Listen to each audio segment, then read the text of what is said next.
She's half from Calabria and half from Germany. So German Calabrian or Calabrian German. I don't know. Which one would you prefer? I would prefer Calabrian German. Okay.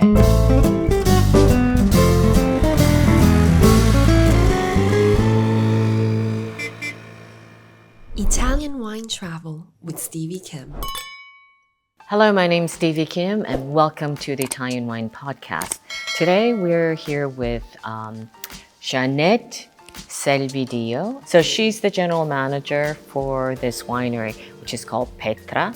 So tell us where we are. Suvereto is in Val di Cornia, south from Bolgheri, which is a little bit more well-known respect to Suvereto, and Piombino, which is a port where you go to Elba. We have a wonderful view on the Tuscan seaside, but a little bit closer to the hilly position where obviously also the wine growing is more suitable. How did you get into the wine business and how did you end up at Petra Winery?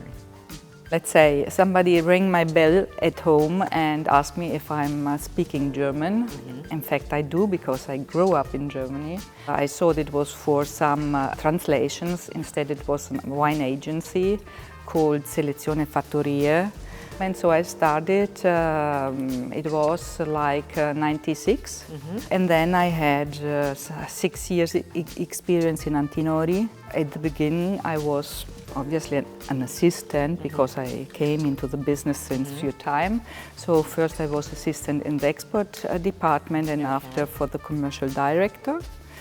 After that I worked for Argentiera, Tenuta Argentiera in Bolgheri, 11 years as commercial director. So I was hired from Antonio Capaldo from Feudi di San Gregorio. Afterwards I wanted to make a little break and somebody called me and told me, oh, they're looking for a general manager at Petra. Right.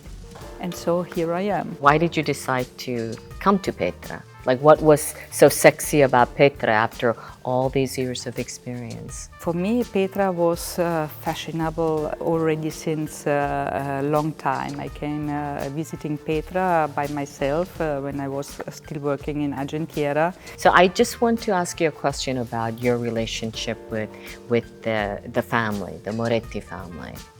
So how does that work? I suppose you have a direct relationship with Francesca Moretti? Absolutely. Francesca was personally here in the past in order to plant vineyards, to build the winery. Then she get married and get kids, and so she turned back to Franciacorta. But for sure, she inspired the winery in, let's say, being female. And today we have females in every kind of departments we have inside of our winery. We have 12 women which are working in the vineyards and are really perfect in pruning. Then we have people not only in our wine shop which are female, but also in the wine cellar, in the vinification team and also in the processing team. So let's say 40% of the whole team is female. It's a family. It was Francesca together with Massimo Tuzzi, our CEO, who hired me for this position. And within a few months, they really give me a lot of confidence. They leave me great liberty in order to lead the winery. What is your vision? What are your objectives for the next, I would say, 3 years? What would you like to see happen? I would like to improve more and more the high-end portfolio in sense. Until now, we are still doing a lot of Hebo, which is a wonderful wine, but doing a good organization and programmation in the time, I would like to increase numbers of our single varietals and obviously of our Petra wine, because nowadays we start to have a lack in availability of Petra. So my objective is to produce enough Petra in order that we can build up the brand more and more. If someone comes to you and say, Jeanette, I've tasted Bolgheri wines. What is the difference between Bolgheri wines, and Petra? for example? May I be honest? Yes, of course. The appellation.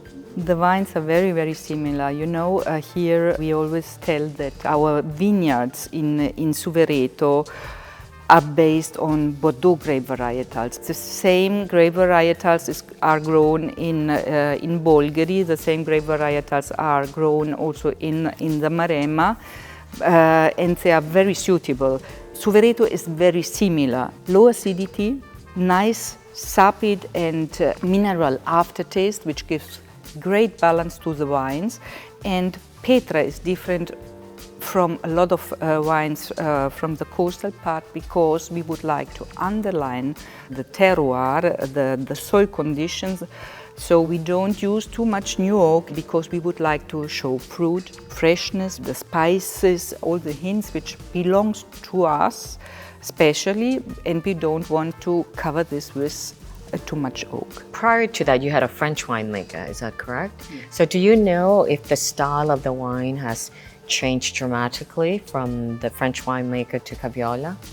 It changed really very much, because the French winemaker wanted very powerful wines, wines which filled you up the mouth very heavily, and you said, oh, what a great taste. A lot of new oak, because obviously the French Bordeaux producers still today uses nearly 100% of new oak. So the same was in Italy and the same was in Petra. But then our mind changes, and I think also the consumer mind is changing with the time. We don't want to make any longer these very powerful wines, but something really fine, elegant, and pleasant drinking. So this is such a beautiful winery.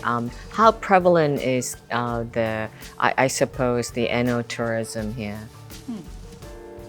You know, already because our winery has been made by Mario Botta, only because of him we have already a lot of requests for visit of the winery, because people are curious, would like to see, would like to know. So it's a destination, right? Absolutely. Just because of the beauty and the architectural design of the winery. Jeanette, would you like to tell us, just give me a skinny overview as to how many labels you have? Totally, we are producing 6 labels. We have our Hebo, which is already a first selection. It's not really our entry level, which is a blend. Then we have 4 single varietals, and then we have our icon wine, which is Petra, taking the name of the winery, obviously. Okay, so that is definitely your signature wine. Yes. Okay, so let's go through quickly for our audience who've never tasted Petra wines, the 3 wines. Okay, let's do it. Hebo is 2021 vintage, fruity, fresh, with this lightly sapidity, lightly salty, which reminds a little bit the seaside. And it's a blend of Merlot, Cabernet Sauvignon and Sangiovese. And we are producing about 250,000 bottles. Okay, very good. And what about Alto? Alto instead is the first single varietals we are producing in our winery. Here we have 100% of Sangiovese. So you must know Sangiovese on the seaside is not the same as in the central part of Tuscany. So it's a Sangiovese which is respect areas like Montalcino or Chianti Classico, a very gentle Sangiovese, so smoother, not so acid. So also for some consumers who never tasted Sangiovese, this could be a good step into this variety. The next wine, you see the color is much darker. It's a bit more purplish, right? Yes, absolutely. And here the name is Colle al Fico. It's the name of the vineyard called Colle al Fico. And here we have 100% of Syrah. In Suvereto, our Syrah is much more fruity, friendly, very, very balanced wine, which finds already partially in new oak, and but it's not too heavy, and so it can fit a little bit to everything, and especially for Syrah lovers, for sure this is a good option. So what about the production size of the Sangiovese versus Shiraz?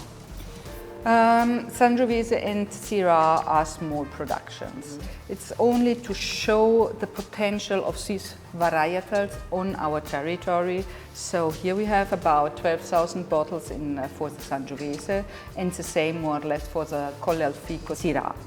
Instead, the next three wines, the production is a little bit higher because it's our focus in producing Cabernet Sauvignon, Merlot and Cab Franc.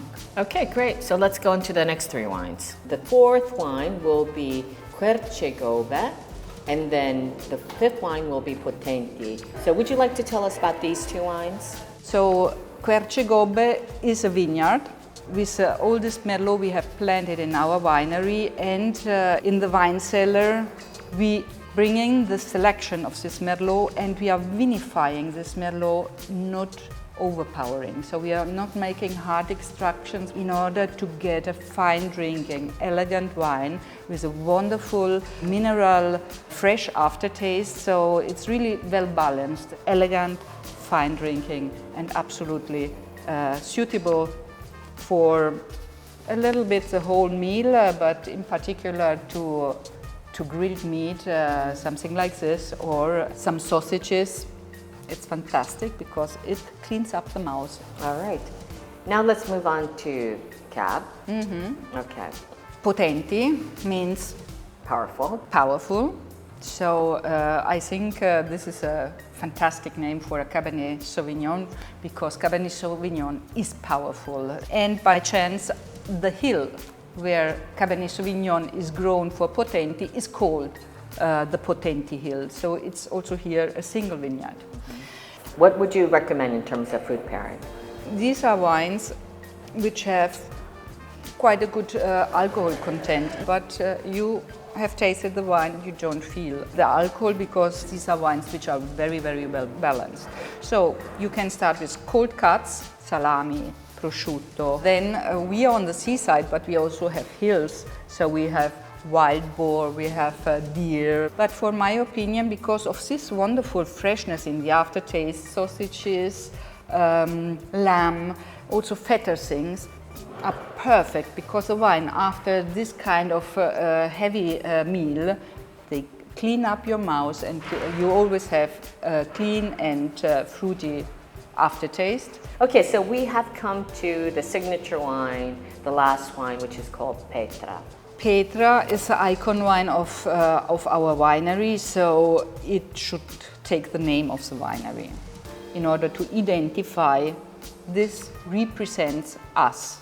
So also here we have a blend.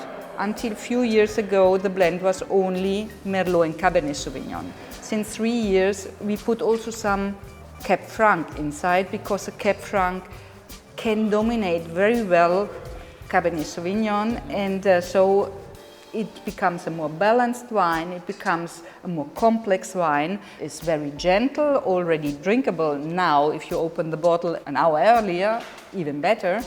But then it's a wine which can last for the next 20-25 years without any problem.